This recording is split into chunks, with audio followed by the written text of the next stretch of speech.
এই যে জুমার নামাজের আল্লাহ নবী সাল্লাল্লাহু আলাইহি ওয়াসাল্লাম যে ফজিলতের কথা বললেন যে এটা কুরবানি করার সওয়াব পাবেন, এটা আপনি পেলেন না। নবীজি বলছেন কুরবানি প্রথম যে আসলো সে পেল, এরপরে যে আসলো দ্বিতীয় নম্বরে সেটা গরু কুরবানি করার সওয়াব পেয়ে যাবেন, বাকারা গরু। এর তৃতীয় নম্বরে যে আসবে সে একটা দুম্বা বা খাসি কুরবানির সওয়াব পাবে।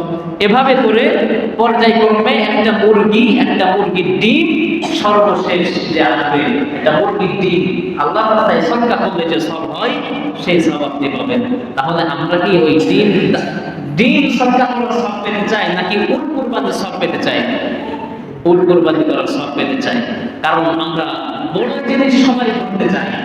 কেউ যদি পুঁটি মাছ ধরে আপনি ধরে আসেন, এখন সামনে দেখলেন বড় একটা শোল মাছ, তাহলে কি করবেন?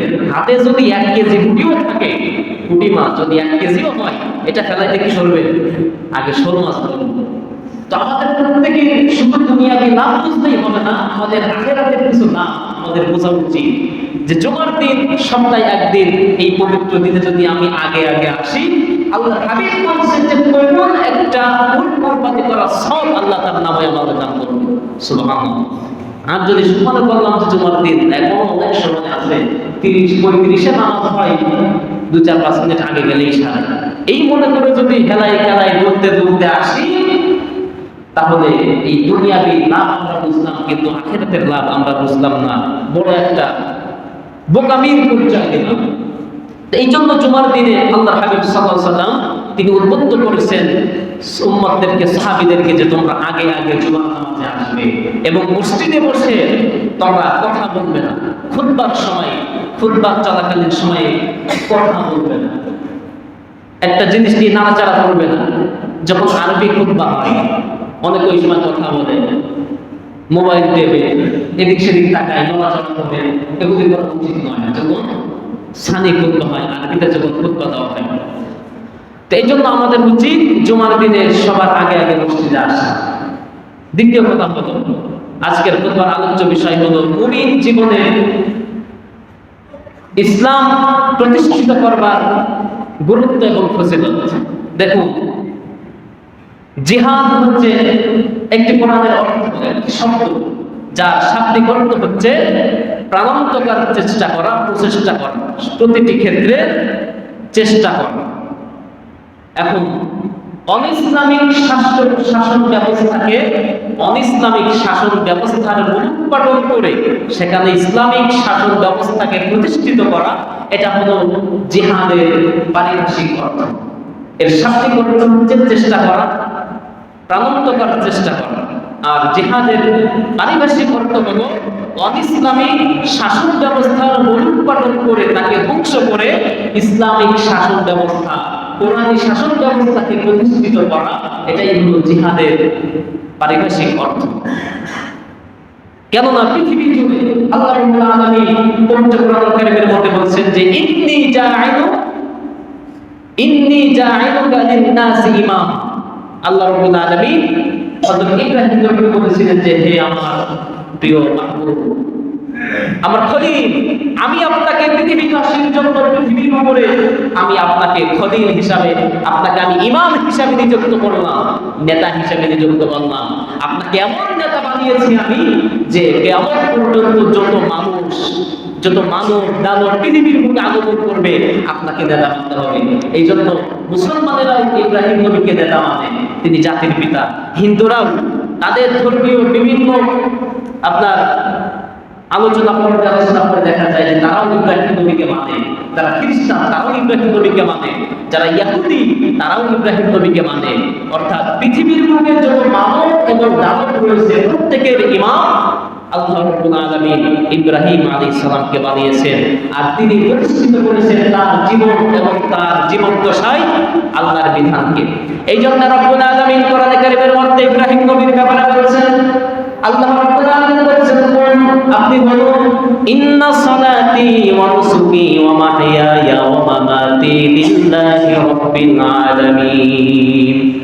যে আমার নামাজ, নিশ্চয় আমার নামাজ, ইন্না সালাতি ওয়া নুসুকি, আমার ত্যাগ, আমার কুরবানি, আমার বেঁচে থাকা, আমার মরে যাওয়া, আমার সংগ্রাম, আমার ইবাদত, প্রতিটি সবকিছুই একমাত্র বিশ্ব জগতের প্রতিপালক আল্লাহ রাব্বুল আলামিনের জন্যই নিবেদিত। মুআজ্জাজ মুহতারাম, তো এই জন্য মুমিন জীবনের অনস্বীকার্য একটি কর্তব্য এবং দায়িত্ব হচ্ছে যে আল্লাহর দ্বীনকে আল্লাহর জমিনে প্রতিষ্ঠিত করতে হবে। আল্লাহর দ্বীনকে আল্লাহর জমিনে প্রতিষ্ঠিত করতে হবে। তাগুতি আইনের উৎপাদন করে খোদাই বিধান দ্বারা খোদাই মদত দ্বারা তার প্রেরিত এই কোরআনে কারীম দ্বারা এই জমিনকে যেন প্রতিষ্ঠিত করা হয়। এই জমিনের মানুষ যেন তাদের ব্যক্তি জীবন, পারিবারিক জীবন, সামাজিক জীবন, রাষ্ট্রীয় জীবন, আন্তর্জাতিক পর্যন্ত প্রতিটি ক্ষেত্রে যেন আল্লাহর বিধান দিয়ে তারা চলতে পারে, সেই ব্যবস্থা করা, এটাই হচ্ছে জিহাদের অর্থ। প্রচেষ্টা করা যে আল্লাহর বিধান দিয়ে আজকে কিছুই হয় না। আল্লাহর বিধান অনুযায়ী, কোরআনের আইন অনুযায়ী যদি আপনি নামাজ না পড়েন, নামাজ হবে? বলেন, নামাজ হবে?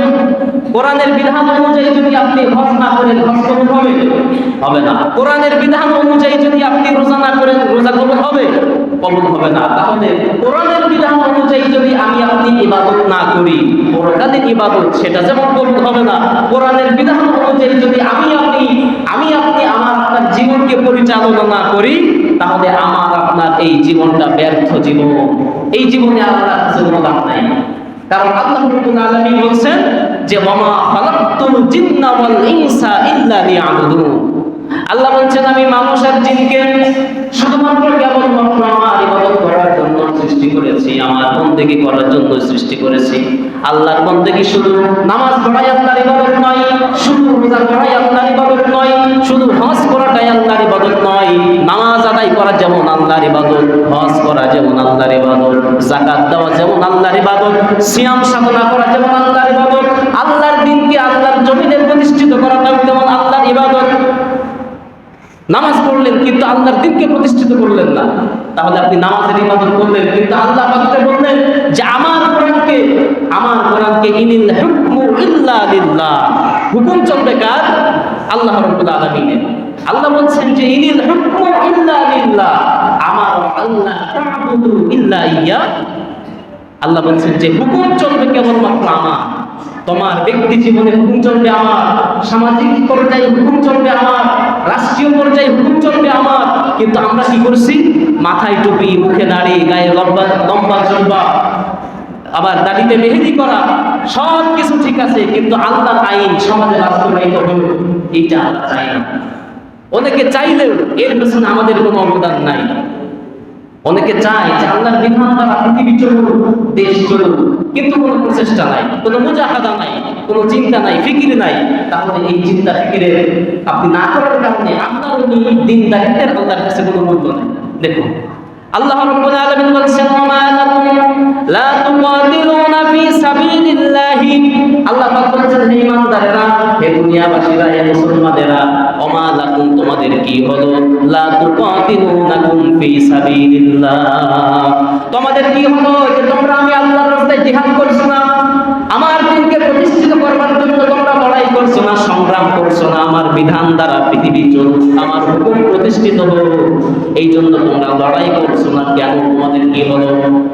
ওয়াল মুস্তাদআফিনা মিনার রিজালি ওয়ান নিসাই ওয়াল উলদান। আল্লাহ বলেন এমন অনেক পুরুষ রয়েছে, অনেক নারী রয়েছে, অনেক আবার বৃদ্ধ প্রতিদা রয়েছে, অনেক শিশু বাচ্চারা রয়েছে, তারা চিৎকার করতেছে, আহাজারি করতেছে যে হাই মিনার রিজালি ওয়ান নিসাই ওয়াল উলদানিল্লাযিনা ইয়াকুলুনা রাব্বানা আখরিজনা। আজকে ফিলিস্তিনের দিকে তাকিয়ে দেখেন, ফিলিস্তিনের নারী, ফিলিস্তিনের আবার বৃদ্ধ বনিতা, সেখানে আহাজারি চলছে, সেখানে হাজারি চলছে।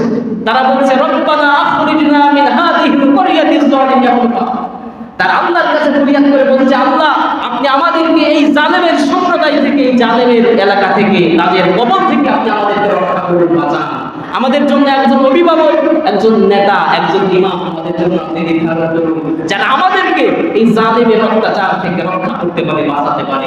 আজকে ফিলিস্তিনের এই অবস্থা, কাশ্মীর, সেখানে মুসলমানরা মসজিদের মধ্যে নামাজে আসছে, নামাজ পড়তেছে, আর ভারতের এই কাফের সেনাবাহিনী, পুলিশ, তারা মুসলমানদেরকে গুলি করে মসজিদের মধ্যে হত্যা করতেছে। কাশ্মীরের অবস্থা এই যে নারীদেরকে তারা জোরপূর্বক তাদের ইজ্জতকে হরণ করতেছে, নারীদেরকে তাদের ধর্ম মানতে দিচ্ছে না। মুসলমান মুমিনেরা নামাজ আদায় করবে, মুসলমানদেরকে মসজিদের মধ্যে হত্যা করা হচ্ছে। ফিলিস্তিনের এই অবস্থা, মসজিদের উপরে বোমা বিস্ফোরণ করা হচ্ছে, হাসপাতালে বোমা ফেলা হচ্ছে, মানুষের ঘর বাড়ি জ্বালিয়ে দেওয়া হচ্ছে।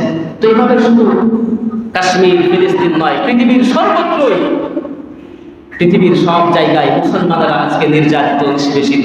কিন্তু এত নির্যাতিত হওয়ার পরেও আমাদের বিবেক নাড়া দিচ্ছে না। আমরা আমাদের বিবেক আমাদেরকে এই উদ্বুদ্ধ করছে না যে কিভাবে এই জালিম সম্প্রদায়ের থেকে আমরা মুসলমানেরা পরিত্রাণ পেতে পারি। সেই প্রচেষ্টা আমাদেরকে করতে হবে। এটা হচ্ছে ইমানের একটা দায়িত্ব। ইমান শুধু এই নয় যে ইমান আপনাকে শুধু নামাজের কথা বলে। যেই ইমান আপনাকে নামাজে, অনেকে বলেন যে ইমান যখন পরিপূর্ণ হবে, ইমানটাকে মজবুত করে এরপরে আমরা জিহাদের জন্য প্রস্তুতি নিব। আসলে বিষয়টা এমন নয়। এটা হচ্ছে শয়তানের একটা প্ররোচনা যে আপনি ইমানকে শক্ত করে পাকাপোক্ত করে এরপরে আপনি জিহাদের জন্য প্রস্তুতি নেবেন। আসল বিষয়টা তা নয়।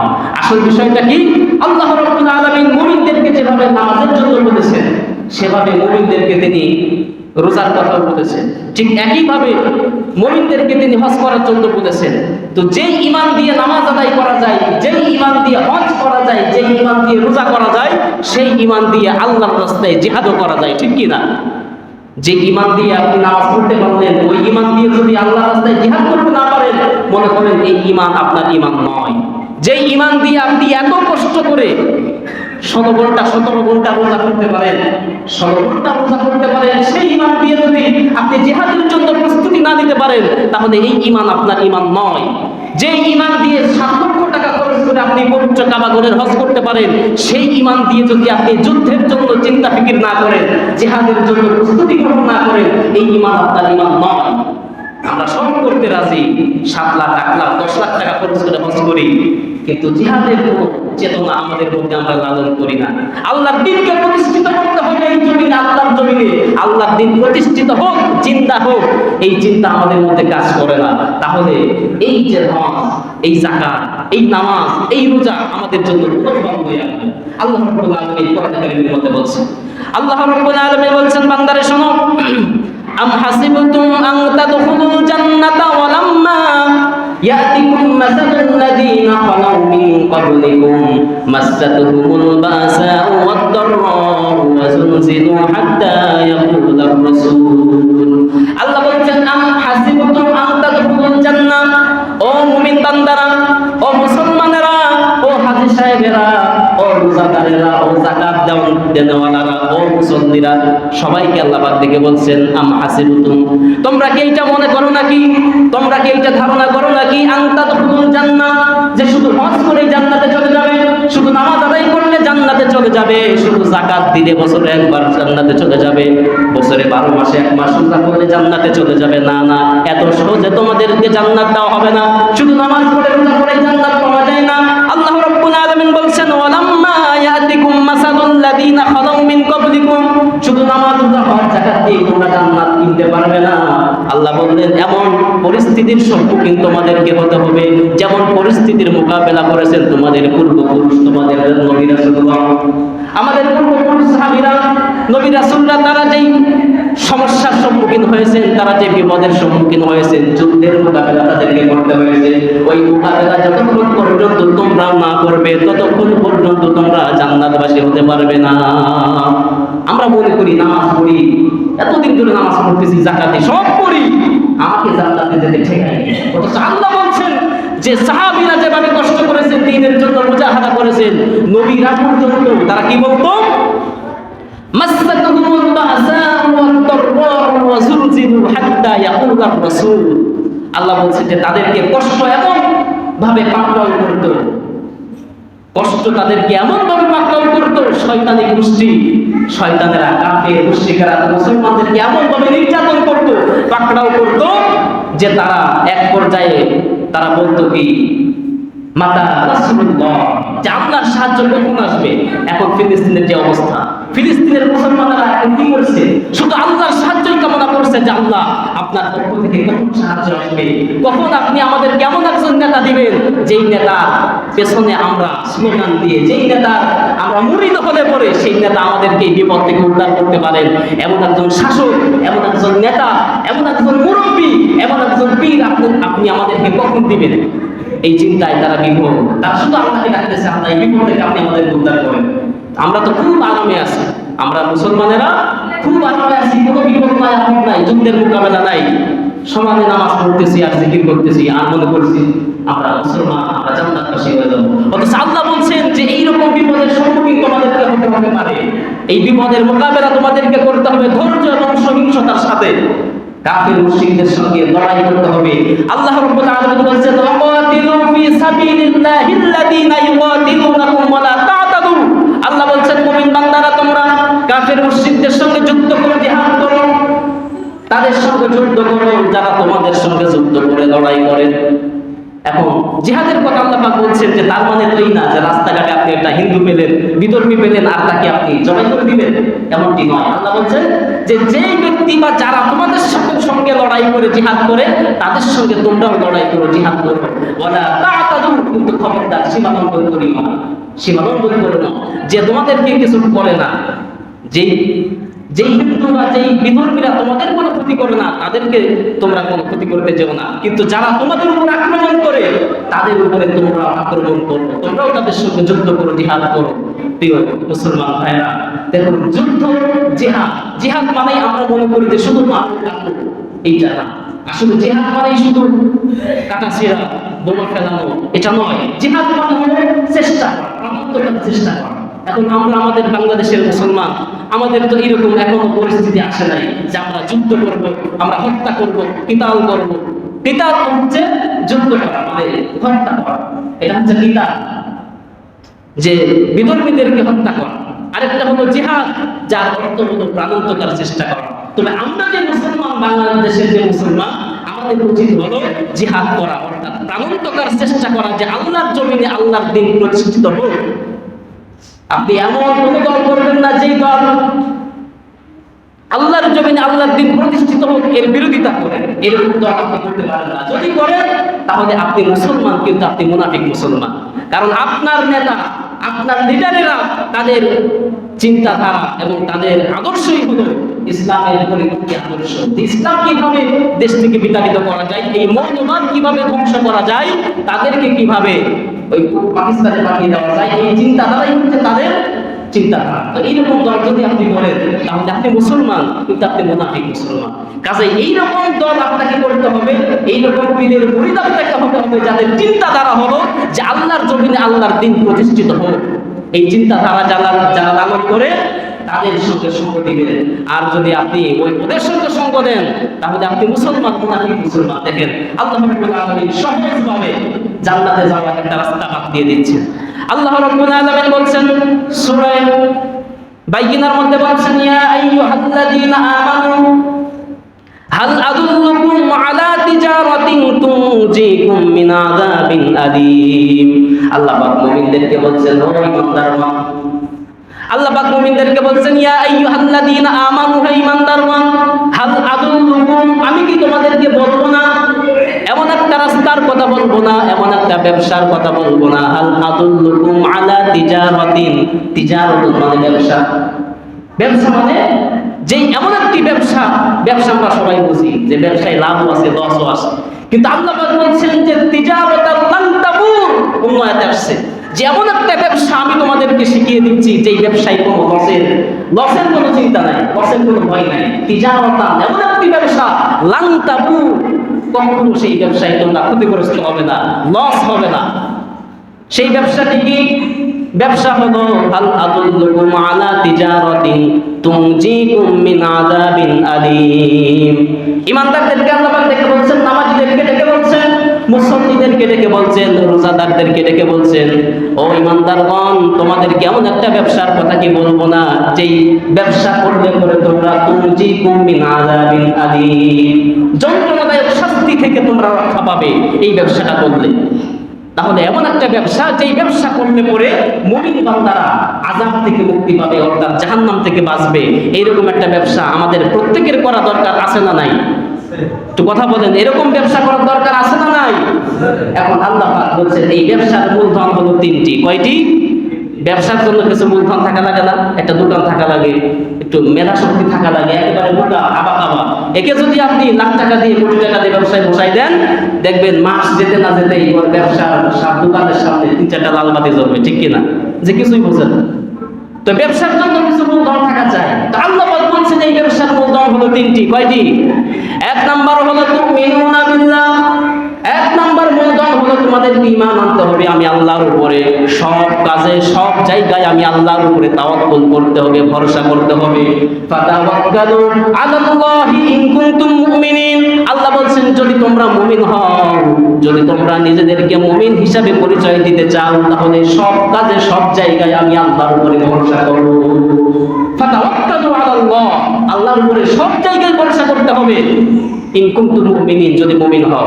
তাহলে আমরা সবাই মুমিন না? আমরা যারা আসছি সবাই ইমানদার কি না? আমরা কি ইমানদার নাকি কাফের? আমরা ইমানদার। তাহলে আল্লাহ বললেন তিনটি মূলধনের ব্যবসা, এমন একটা ব্যবসা যে ব্যবসায় তিনটি মূলধন লাগবে।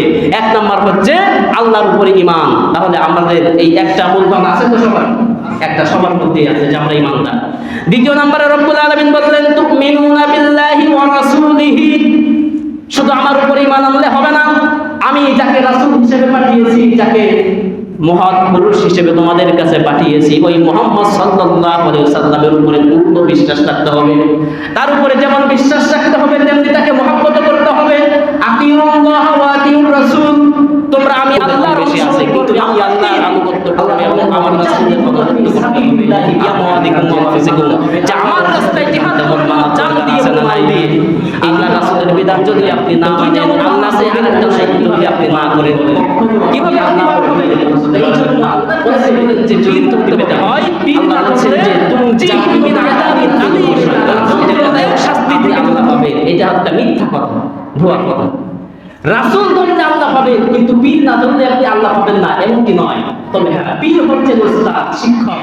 পীরের কাছে আপনি যেতে পারেন, পীরকে আপনি শিক্ষক হিসাবে নিতে পারেন, কিন্তু পীর আপনাকে জান্নাত পাইয়ে দিবে, পীর আপনাকে সুপারিশ করে আল্লাহর জান্নাতে নিয়ে যাবে, এরকমটা কোনো কোরআন হাদিসে কোথাও বলা হয় নাই। এবং হক্কানি যারা পীর মাসায়েখ, তারাও এই ধরনের ভ্রান্ত কথা প্রচার করেন না। যারা হক্কানি পীর, তারা এরকম মিথ্যা কথা বলেন না, ধোঁকাবাজি কথা বলেন না। তো পীর আপনি ধরতে পারেন কিভাবে? যে পীর হচ্ছে আপনার উস্তাদ, আপনার শিক্ষক। আপনি তার কাছে গেলে সে আপনাকে জিকির শেখালো, জিহাদ শেখালো, সালাত শেখালো, আপনাকে ইসলাহে নফস এই সবক আপনাকে দিল। এটা আপনি করতে পারেন, এটা করা জায়েজ আছে, এতে কোনো সমস্যা নাই। কিন্তু ভণ্ড পীর থেকে আমাদেরকে সাবধান হওয়া দরকার। তো যেটা বলছিলাম যে ব্যবসার জন্য তিনটি মূলধন। এক নম্বরে তুমিনুনা বিল্লাহ, তোমরা আল্লাহর উপর ঈমান আনবে, সেই ঈমানদার আমরা। দ্বিতীয় নাম্বার মূলধনের কথা আল্লাহ বললেন ওয়া রাসূলিহি, আমার রাসূলের উপরে তোমাদের পূর্ণ আস্থা এবং বিশ্বাস, ভালোবাসা, মহব্বত রাখতে হবে। এখন বলেন আমরা নবীকে মহব্বত করি না করি না? আমরা নবীকে মহব্বত করি তো? নবীকে যদি মহব্বত না করে, কখনো 25 বছরের একটা যুবক সে দাড়ি রাখতে পারে না। নবীর মহব্বত যদি না থাকে, তাহলে 25 বছর 30 বছরের একটা যুবক কখনো মাথায় টুপি দিতে পারে না।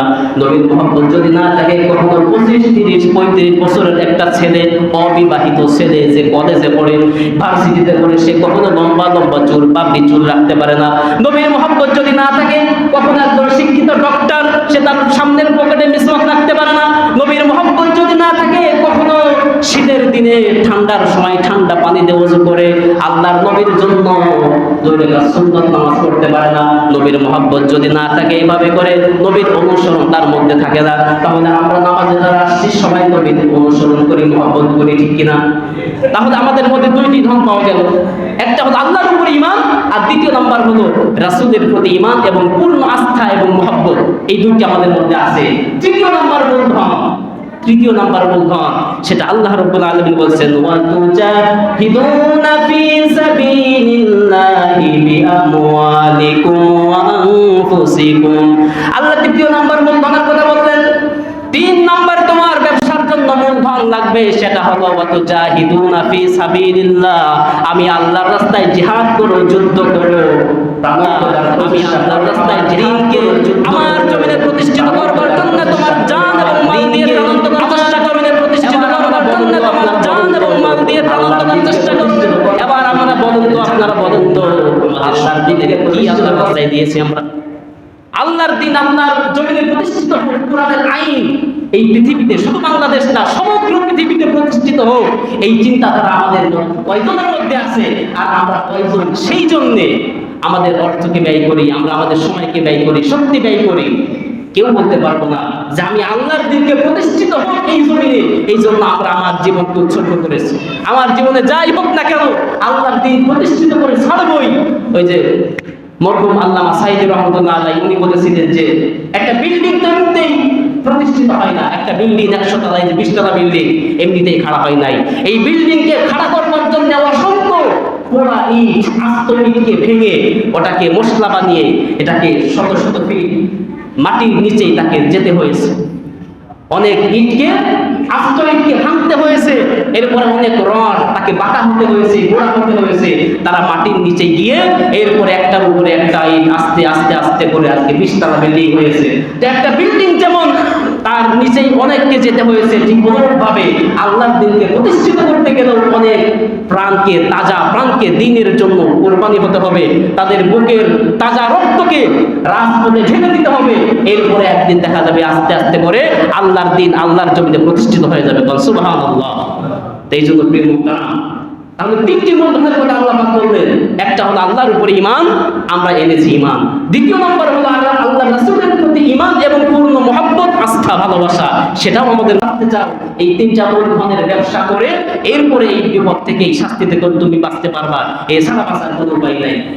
প্রিয় মুহতারাম, আল্লাহ রাব্বুল আলামিন কোরআন কারীমের মধ্যে বলছেন, দেখেন কোরআন কারীমের মধ্যে রাব্বুল আলামিন বলছেন যে বান্দা, যদি তুমি শহীদের ব্যাপারে আল্লাহ পাক বলেছেন যে জান্নাতুন তাজরি মিন তাহতিহাল আনহার। এর আগে বলা হচ্ছে ওয়া মাগফিরাতুন ওয়া রাহমা। যারা দ্বীনের জন্য শহীদ হয়, ইসলামের জন্য যারা শহীদ হয়, যুদ্ধে গিয়ে শহীদ হলো, এদের অবস্থা হলো আল্লাহ বলছেন যে ওয়া মাগফিরাতুন, তাদের উপরে এক নম্বরে আল্লাহর মাগফিরাত থাকে, আল্লাহর ক্ষমা। আল্লাহ তার সব অপরাধকে ক্ষমা করে দেন, শুধুমাত্র একটা অপরাধ ব্যতীত। সেই অপরাধ হলো অন্যের যদি ঋণ থাকে। শহীদ যে ব্যক্তি হলো সে যদি দুনিয়ায় ঋণ হয়ে যায়, ঋণী থাকে, এই ঋণটা আল্লাহ ক্ষমা করেন না, বাকি সব অপরাধ আল্লাহ পাক তার ক্ষমা করে দেন। আর তাহলে আল্লাহর পক্ষ থেকে শহীদ পাই ক্ষমা, ওয়া রাহমা এবং করুণা, দয়া। নাম্বার 3, শহীদের জন্য যেই ব্যবস্থা আল্লাহ পাক করেছেন, ওয়া জান্নাতুন তাজরি মিন তাহতিহাল আনহার, এমন জান্নাত যে জান্নাতের তলদেশ দিয়ে আল্লাহ পাক ঝর্ণার ব্যবস্থা করেছেন। মানে এমন কোনো কিছুর অভাব নাই, মানে কোনো কিছুর অভাব থাকবে না, এরকম একটা জান্নাতের ব্যবস্থা আল্লাহ রাব্বুল আলামিন যারা শহীদ হয় তাদের জন্য করেছেন।